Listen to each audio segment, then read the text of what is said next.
The rain stopped. The river dried up. The people of the city had to leave or die. It is said a crow came to my ancestor and taught her to live in this new land, the desert.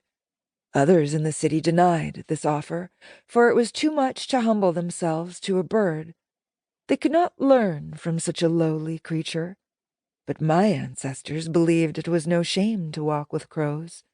So we were born the Kakri, the ones who left the city and embraced the desert as our home.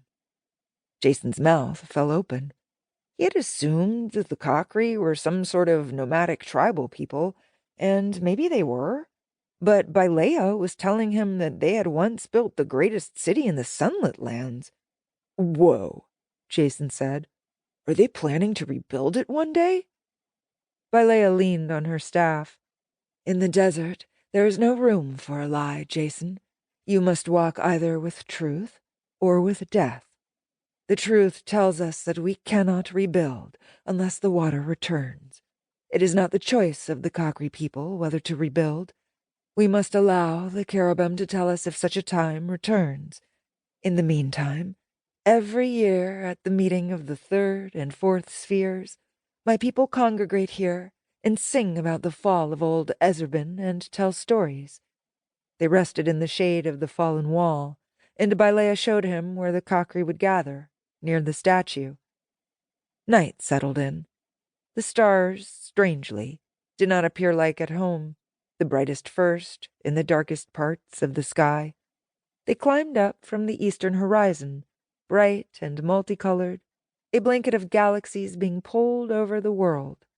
From the north came a small, warm moon, faster and brighter than Earth's, racing ahead of the stars at an angle like a surfer before a wave. Somehow, while Jason had been watching the stars rise, the Kakri had entered quiet as breath and gathered before the statue. Half stood beneath the oncoming stars, the other half beneath the moon. Jason's breathing quickened. These silent warriors terrified him. "Do not fear," Bailea whispered. "On this night there is no violence among the Kakri. It is a night of mourning our lost city and celebrating our marriage to the desert." When the stars and the moon met, a song began among the moonside Kakri.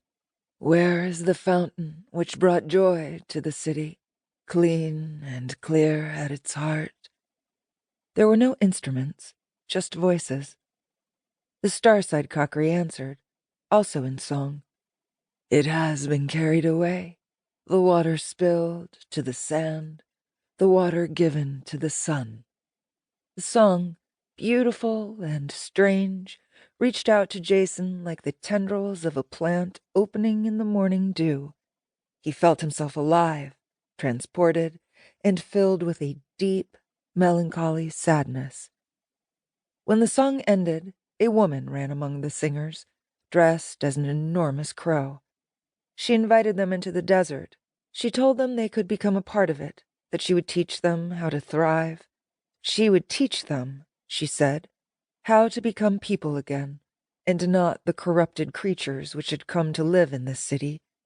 They must leave everything behind, their houses, their possessions, their friends and family members who would not embrace the desert and the wisdom to be found there. As the crow said these words, those near her cheered and embraced. They drew off their dull capes and coverings, revealing beautiful, brightly colored outfits beneath.